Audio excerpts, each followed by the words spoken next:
é uma questão bem interessante e eu pergunto para vocês: poderíamos pegar o relato de Gênesis 4, que é um relato violento, que trata do primeiro homicídio da humanidade, e relacionar isso com a competência de negociação? Acompanhe no vídeo.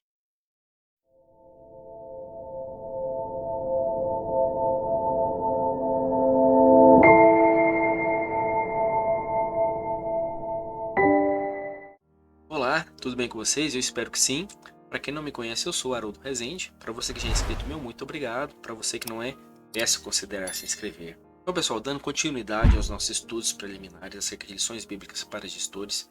Para você que ainda não viu os vídeos anteriores, já vou dar um esclarecimento. Recomendo que veja, mas a tarefa aqui é simples. Não vamos fazer assim uma pregação da palavra, uma exegese, uma hermenêutica.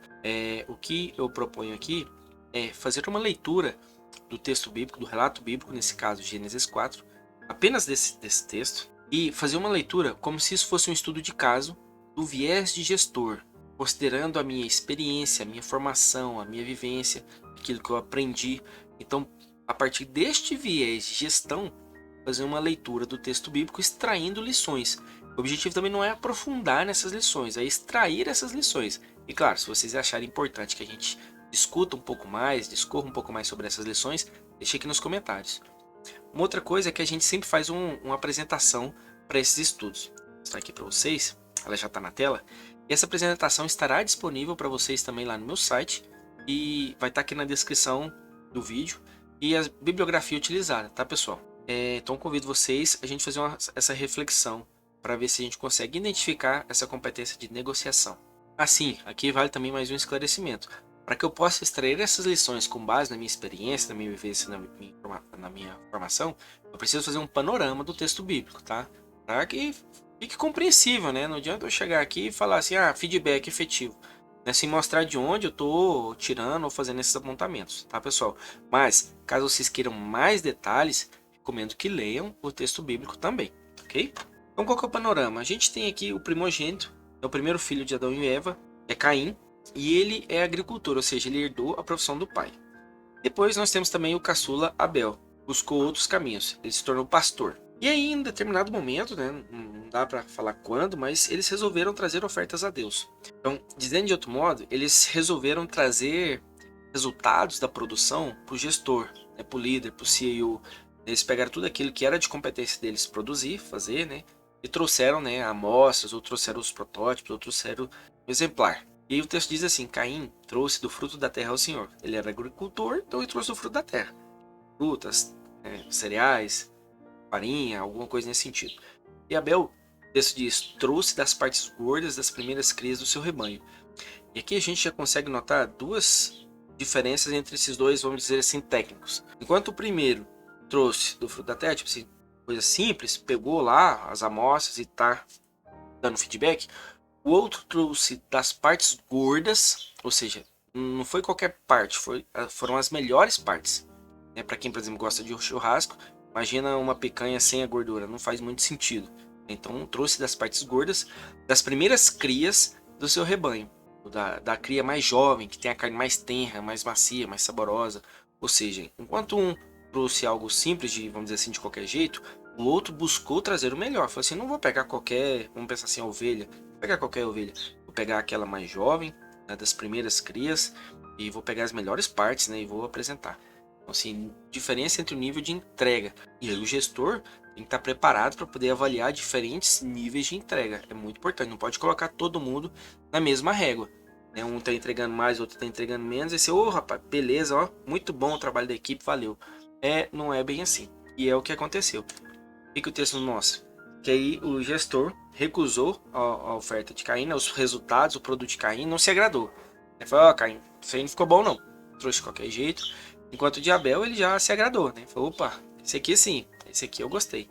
Isso gerou uma situação inesperada. O que acontece? Caim, ao invés de buscar refletir, de fazer uma autoavaliação sobre aquele feedback que ele recebeu, ele se enfureceu, né? A tal ponto que ele transformou o semblante, né? Ele tava, deve ter ficado assim carrancudo, assim, de tanta raiva que gerou nele.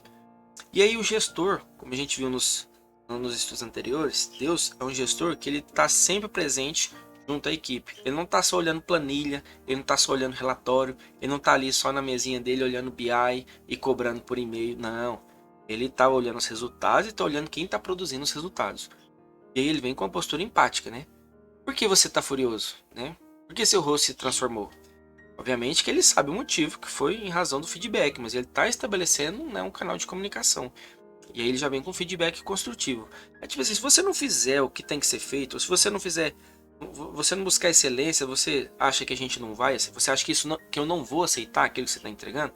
Tipo assim, faça bem feito o que precisa ser feito, que obviamente o feedback vai ser bom. Então ele já está explicando por que, que você recebeu aquele feedback.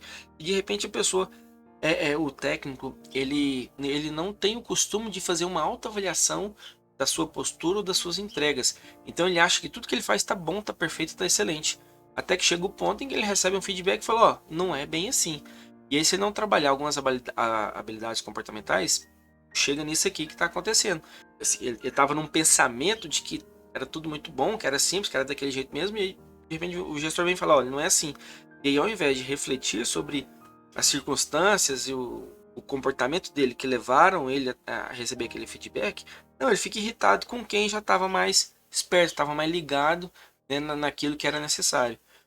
E aí o gestor pega e fala para ele, ó, se você fizer o mal, né, o pecado está à porta, né, você deve dominá-lo. E aí a gente vê aqui, né, nesse feedback que o gestor, né, estabelece um canal de comunicação com base em um fato observado. Não é achismo, não é fofoca, não. Ele está vendo que ele está ali presente, não está presente virtualmente, está presente, né, vamos dizer assim, pessoalmente ali. Ele dá um conselho, né, ó, você está frustrado por conta disso, mas se você fizer o que precisa ser feito, você não vai passar por esse tipo de situação. Ou seja, feedback construtivo.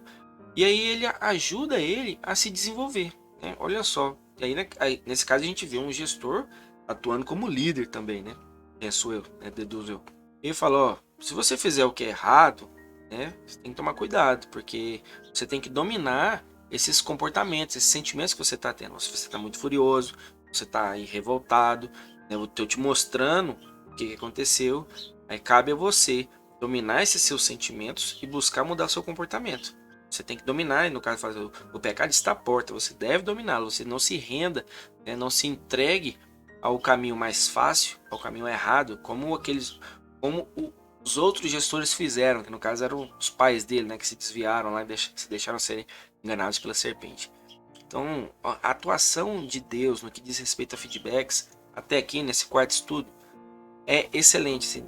Claro, né, tudo que Deus faz é excelente, mas a gente aprende muito da forma como Deus dá o feedback para sua equipe. É impressionante, né? A clareza, a objetividade, né? A mudança de comportamento que ele espera, né? O que ele observou.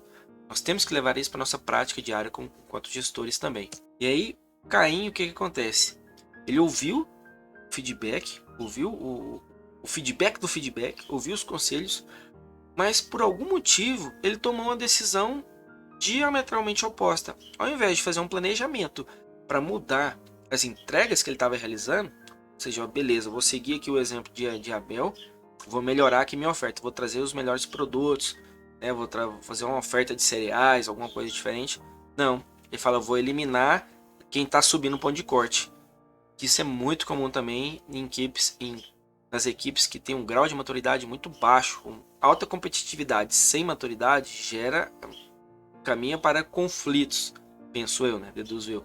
Olha só, ao invés dele se basear no bom exemplo, nos níveis de entrega, ele resolve eliminar aquele concorrente. Pensar ter uma aplicação, digamos assim, para as equipes de hoje, na minha experiência, seria alguém que fica fazendo fofoca, encontrando defeitinhos no trabalho do outro, né, e vê lá alguma coisinha errada, fala, fulano lá, não sei o que lá, tá errando, tá usando a planilha desatualizada, né, um exemplo, fazendo piadinhas indiretas, dando indiretas, né, para poder irritar o outro, poder desconcentrar. Fica lá em toda hora lá, assim, naquela falsa, digamos assim, naquela falsa humildade. Ô, fulano, eu vi que você fez um negócio aqui bem feito, me ensina aqui. Na verdade não, é para poder diminuir a disponibilidade dele para poder continuar fazendo as boas entregas. Então, ou seja, ele teve toda a orientação para buscar fazer o bem, mas ele resolveu ir pelo caminho mais fácil, né, buscar fazer o mal, eliminar meu concorrente. E aí vem novamente a atuação do gestor, uma atuação efetiva, né? Já chega questionando. Caim, cadê seu irmão? E aí já pega ele no desvio de conduta, né? Ele começa a se esquivar e ainda confrontar o gestor. Não sei, sou eu responsável pelo meu irmão? Lembrando aqui que nesse contexto, o primeiro filho, o homem, ele tinha alguns digamos assim, privilégios e acessos sociais relacionados à primogenitura. Então, né, obviamente, Caim era o mais velho, herdou ali a profissão do pai, e de fato cabia a ele ali ter ele tinha algumas responsabilidades, algumas prerrogativas que os irmãos mais novos não tinham, né? Ou seja, o gestor, mas como se fosse ele em nível militar, né? Que a antiguidade é posto, né? Então ele era o mais antigo, ele tinha um posto acima de quem era o mais novo. E aí já vem um exercício de autoridade de gestor. Sempre que há desvio de conduta, você tem que reforçar os laços de hierarquia e de autoridade. Né? O que foi que você fez? Uma pergunta retórica para provocar a reflexão, entendo eu. Olha, escute, ó, presta atenção. Você matou o seu irmão, você fez algo errado. Então, feedback com base em fato observado. Né? Você teve um comportamento injusto. Você veja, ele não se deixou levar por fofoca, por achismo. Ó, eu acho que você fez alguma coisa com seu irmão, que eu não estou vendo ele aqui. Não, ele já tinha observado o que tinha acontecido. Você fez a coisa errada, não é assim. Então já deixa a pessoa sem. Não fica comendo pelas beiradas, não fica enrolando. É um feedback efetivo e construtivo. E é uma competência, uma habilidade que a gente tem que desenvolver no nosso dia a dia enquanto gestores. E aí ele já parte, né, para a tomada de decisão. Porque a coisa tem que ser clara, tem que ter um desencadeamento de eventos que seja de fácil entendimento para o técnico, né, para a equipe, para o próprio gestor e para a organização em si. Com base nisso aqui que você fez, né, a decisão vai ser essa. Então, você vai ser amaldiçoado pela terra, a terra não vai dar mais seu sustento, então não adianta você plantar que você não vai colher, né, você vai ter que viver fugindo pelo mundo. Por quê? Onde ele estiver, a terra não vai produzir. Então, logicamente, as pessoas não vão querer, né, os demais habitantes, a humanidade, não vai querer que ele esteja por perto, porque a terra não vai produzir, então vai gerar fome. Ele vai ter que viver de outra coisa. A profissão dele era ser agricultor, ou seja, extrair frutos da terra. E agora, uma das sentenças é que você não vai mais extrair o fruto da terra. Ele está promovendo a justiça. E você, como agricultor, você poderia ter aprendido a extrair, buscar com excelência o fruto da terra. Mas você resolveu tomar o caminho mais fácil. Portanto, você não vai mais extrair do fruto da terra. Só que aí a sentença foi muito rígida na interpretação de Caim. E entendam, não se promoveu a justiça com uma outra injustiça, por exemplo, com a pena de morte. Por mais que hoje em dia a gente entenda, por exemplo, que determinados crimes, nós, enquanto homens, mereçam as penas mais rígidas, penas capitais, né, Deus aqui está dando um exemplo que Caim cometeu assassinato, mas ele não foi punido com assassinato também. O projeto de Deus é um projeto de vida, não é um projeto de morte. Né? Fecha parênteses. E aí Caim abre um canal de negociação. Né? Fala, ó, Senhor, né? Eu não posso suportar o castigo, né? Eu já estou sendo expulso dessa terra, vou ter que viver nômade, peregrinando, vou ter que me esconder de ti quando estiveres, né, passando por onde eu estiver. Eu vou ser um fugitivo errante pelo mundo. O Senhor não está me matando, não está me sentenciando à morte, mas qualquer outra pessoa vai poder me matar, porque onde eu estiver, eu sou amaldiçoado pela terra, né? Ninguém vai poder se alimentar. Então, virar na esquina ali já era para mim. Então, fez sentido, ou seja, ele tinha uma capacidade de argumentação, de negociação interessante para um gestor. O que fica difícil entender é como que alguém que tinha essas capacidades de negociação não negociou consigo mesmo, né? Não fez uma autoavaliação, não buscou um autodesenvolvimento. E aí na sequência o gestor fala, né? Deus pensou, não, realmente faz sentido o que você está falando, né? Que se fosse para matar, já matava logo. Então, vou mudar um pouco aqui a sentença, né? Vou revisar a minha decisão. Então, ó, vou colocar um sinal em você, para que quem te vê não te mate. Porque se alguém te matar, a pena que eu dei a você será 7 vezes pior para quem o matar. Então, porque o projeto não é punir eternamente. O projeto aqui é o quê? É tirar algumas prerrogativas que ele tinha. Como a gente viu no estudo anterior, quanto mais alinhado, mais focado nos valores organizacionais, nos comportamentos esperados dentro da organização, mais acesso você tem a postos, a ambientes, a cenários, a situações de privilégio, algumas benesses. Se você está desalinhado com aquilo que a organização espera, obviamente você vai perder acesso a alguns privilégios, algumas benesses. Então, nesse caso, no estudo anterior, os pais deles já haviam sido expulsos do Éden. E aí estavam no campo, produzindo. Agora, Caim está sendo expulso daqueles campos. Ele vai ter que viver peregrinando, porque senão ele vai morrer de fome. E aí ele se afasta da presença de Deus, passa a viver no exílio. E ele gera uma linhagem que abre novas profissões. Então, isso é uma lição também interessante para o gestor e para os empreendedores. De repente você está focado em determinada profissão, em determinado ramo, em determinada profissão, você quer abrir um negócio específico, e aquilo não dá certo. Você vê, por exemplo, eu estudei 5 anos aqui de odontologia, mas eu vi que isso aqui não é para mim. Mas isso não é o fim, né? Por isso que é importante nós estarmos sempre buscando capacitação, desenvolvimento, formação contínua. Quando a gente se deparar com essas circunstâncias, a gente tenha uma visão de outras saídas. Então aqui no caso, ele não era mais agricultor. Mas ele passou para a descendência outras profissões. Passou a ser pastor, passou a ser músico, passou a ser ferreiro. O que eu entendo disso daqui, então, é que pelo fato de ele não poder mais ser agricultor, não poder mais extrair o fruto da terra, ele passou a buscar outras formas de sustento. Então passou a pastorear, passou a ser músico, passou a ser ferreiro, de repente que já tinha uma situação de comércio, uma situação nesse sentido. E aqui eu acho que carece um destaque negativo de um descendente de Caim e Lameque no que diz respeito à justiça organizacional.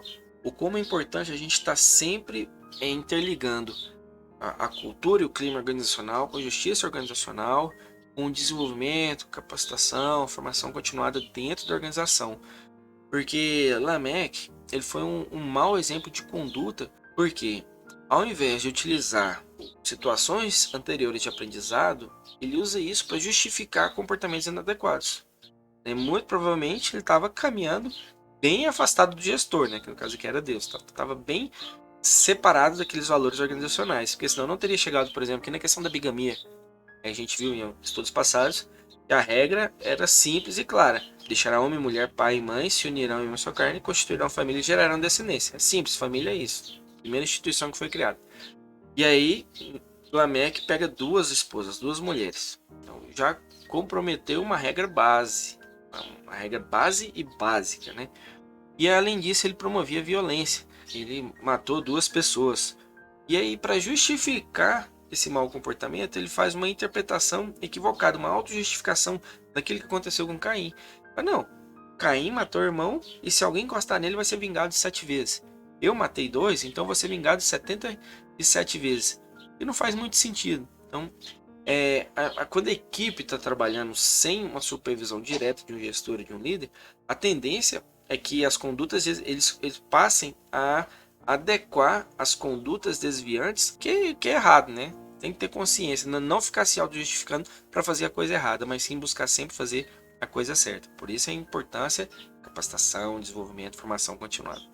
Daí o texto continua dizendo que nasceu Sete, que foi o terceiro filho de Adão e Eva, e aí ali começa a invocação, proclamação do culto a Deus. Que aí mais ou menos está de acordo com o que está acontecendo com Lameque, né? Porque a gente vê antes desse ponto que Deus, né, o CEO, né, o gestor, estava sempre ali no chão de fábrica, acompanhando os resultados, e a equipe, os técnicos que fazem as entregas dos resultados. Aqui a gente já vê que o pessoal passa a invocar, ou seja, já vê um certo distanciamento entre a equipe e o gestor, muito provavelmente porque a equipe de fato não está alinhada com os valores organizacionais, penso eu. Daí nós temos as lições teológicas. Pessoal, são as lições dos especialistas dessas bibliografias aqui que eu cito para vocês. Estarão no slide, estarão na descrição aqui do vídeo e também lá no site. Então os especialistas apontam a questão da autodisciplina, desapontamentos pessoais, né? Ou seja, aprender a lidar com os desapontamentos, a questão da raiva, né? Ou seja, controle emocional, a questão do orgulho. Então é basicamente ali o que aconteceu com Caim, né? Ele se desapontou, isso gerou uma raiva, ele perdeu o controle emocional, muito orgulhoso, ao invés de buscar se desenvolver, ele eliminou a concorrência. Lições pessoais. Pessoal, essas lições pessoais são as lições que eu extraio com base na minha experiência, vivência e informação. Então eu destaco aqui entrega padrão versus entrega de excelência, dedicação e engajamento, avaliação de desempenho, feedback efetivo e construtivo, desenvolvimento da liderança, treinamento de habilidades comportamentais, presença do gestor. Só abrir um parênteses, né? Vejam que o gestor do relato, no caso Deus, ele sempre está presente, sempre observando. São fatos observados, fatos notados, fatos testemunhados. Não é achismo. ó, aquele trem ele estava fora do lugar, então eu acho que você não está prestando atenção no que você está fazendo. Não é achismo, ele observou, né? Falou fofoca, né? Ou seja, ele não se baseou no fofoca. Eu tô ouvindo por aí que você anda fazendo tal coisa. Não, eu observei que você tem chegado atrasado essa semana todos os dias. O que está acontecendo? Né? Ah, ó, o pessoal tá falando que você não tá vindo trabalhar na hora certa. Não, não é assim. Tem que ser em fato observado. Promoção da autonomia e responsabilização, manutenção da disciplina, decisão fundamentada, negociação e revisão de decisão, manutenção dos valores organizacionais. Então, pessoal, a ideia aqui é extrair as lições. Mas se vocês entenderem importante ou válido a gente aprofundar em alguma dessas lições pessoais ou das lições teológicas, deixem aqui nos comentários. Vai ser muito prazeroso poder aprofundar nesses estudos, né? Trazer mais conteúdos acerca disso, tá, pessoal? Mas aqui é só identificar lições. E aí, pontos de melhoria, assim como no estudo anterior, né? Quando a gente começa a ver os trabalhos e as entregas dos homens, em comparação com o gestor, que é Deus, a gente começa a detectar pontos de melhoria. Que no primeiro estudo e no segundo estudo não identifiquei pontos de melhoria, até porque tudo que foi entregue, tudo que foi apresentado foi de excelência, que era Deus que estava fazendo. Agora, a partir do 3 e agora no 4, quando a gente vê o homem fazendo as coisas, a gente vê que há pontos de melhoria. Então, por exemplo, quais pontos de melhoria eu apontaria para Caim? Dentre vários, né? Listei alguns aqui, são um estudo preliminar. Né? Eu apontaria Caim, né? Questão da maturidade para o posto de trabalho, ou seja, aquela questão. A diferença entre ser gestor e ser líder, de ser técnico e ser liderado. Habilidades interpessoais, né? Desvio de conduta, manutenção do orgulho. Né? Uma coisa é você se orgulhar de algo bom, né? Que fala, olha, esse trabalho ficou muito bom, o feedback foi legal. E outra coisa é você se orgulhar daquilo que te prejudica. Não, eu sou o filho mais velho, não, eu sou primogênito, não aceito isso não. Pode esse feedback. Caçula receber um feedback melhor que eu? Não, de forma alguma. Faz muito sentido.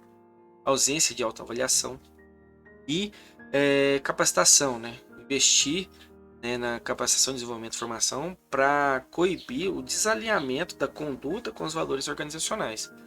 Só voltando aqui, acho que compensa aqui falar um pouco mais sobre a diferença entre gestor e líder e técnico e liderado. Na realidade, por exemplo, do serviço público. É muito comum, né, quando um servidor está desempenhando um trabalho técnico de excelência, está entregando quantidade acima da média, em qualidade acima da média, em tempo hábil, né, acima da média. E aí o pessoal que tem muita rotatividade de gestão no serviço público, é diferente da iniciativa privada, onde tem muita rotatividade de técnicos, porque o cara é o dono. Se o técnico não está entregando aquilo que ele espera, ele contrata outro técnico. Já no serviço público é o contrário. Né? O técnico está sempre ali, o que muda é o gestor, que ele tem que estar alinhado com os aspectos políticos, né, governamentais. E aí chega o gestor e fala, rapaz, o fulano ali entrega muito bem, olha só o trabalho dele, é muito bom, coloca ele como chefe da seção. E muitas vezes os servidores aceitam isso porque, é claro, vai aumentar a remuneração, né? E aquilo ali aumenta a renda do servidor, então ele fica interessado. Beleza, vou aceitar o cargo.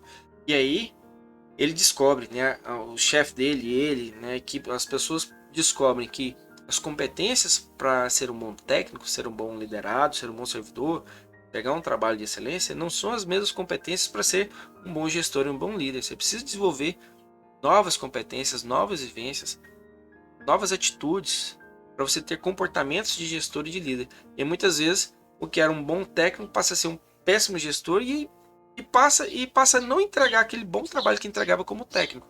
Então, assim, antes de, vamos dizer assim, promover alguém a gestor, a chefe, é necessário ver se ele está com essas competências de gestão de liderança bem desenvolvidas, se não, desenvolvê-las, na minha experiência, no meu entendimento. E profissões de destaque, né, só para um momento assim mais lúdico da nossa explanação, né, destaca aí as profissões de pastor, de agricultor, de músico, de ferreiro, né, que a gente vê no relato. E é claro, para finalizar, né, competência de destaque. Eu confesso que falar sobre gestão, sobre liderança aí nos dias de hoje, né, nesse nosso contexto, não destacar uma competência, eu acho que fica um estudo incompleto, ainda que seja preliminar, ainda que seja só no aspecto de lições. Então, que competência eu destacaria dentre várias nesse estudo de caso de Gênesis 4? A competência de negociação.